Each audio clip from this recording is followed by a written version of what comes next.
Hi friends, Bharat reserve bank దగ్గర ఉన్నటువంటి gold reserves విషయానికి వచ్చేటప్పటికి 2014లో 557 టన్స్తో 10th ప్లేస్లో ఉండేది.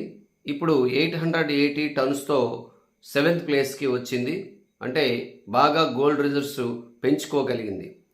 అలాగే ప్రజల దగ్గర చూసుకుంటే 2025 నాటికి 25,000 టన్స్తో ప్రజల దగ్గర ప్రైవేట్గా ఉన్నటువంటి గోల్డ్ విషయంకి వచ్చేటప్పుడు భారత్ 25,000 టన్స్తో ఫస్ట్ ప్లేస్లో నిలబడింది. ఇది గ్రేట్ థింగ్. సెకండ్ ప్లేస్లో చైనా ఉంది, థర్డ్ ప్లేస్లో అమెరికా ఉంది. అంటే ప్రైవేట్గా హౌస్ హోల్డ్స్ దగ్గర ఉన్నటువంటి గోల్డ్ విషయానికి వచ్చేటప్పుడు మాత్రం భారతే ఫస్ట్ ప్లేస్లో ఉంది. అలాగే రిజర్వ్ బ్యాంక్ దగ్గర ఉన్నటువంటి గోల్డ్ రిజర్వ్స్కి వచ్చేటప్పటికి మాత్రం ప్రజెంట్ భారత్ 880 టన్స్తో 7th ప్లేస్లో ఉంది. 2014లో మాత్రం 557 టన్స్తో 10th ప్లేస్లో ఉండేది.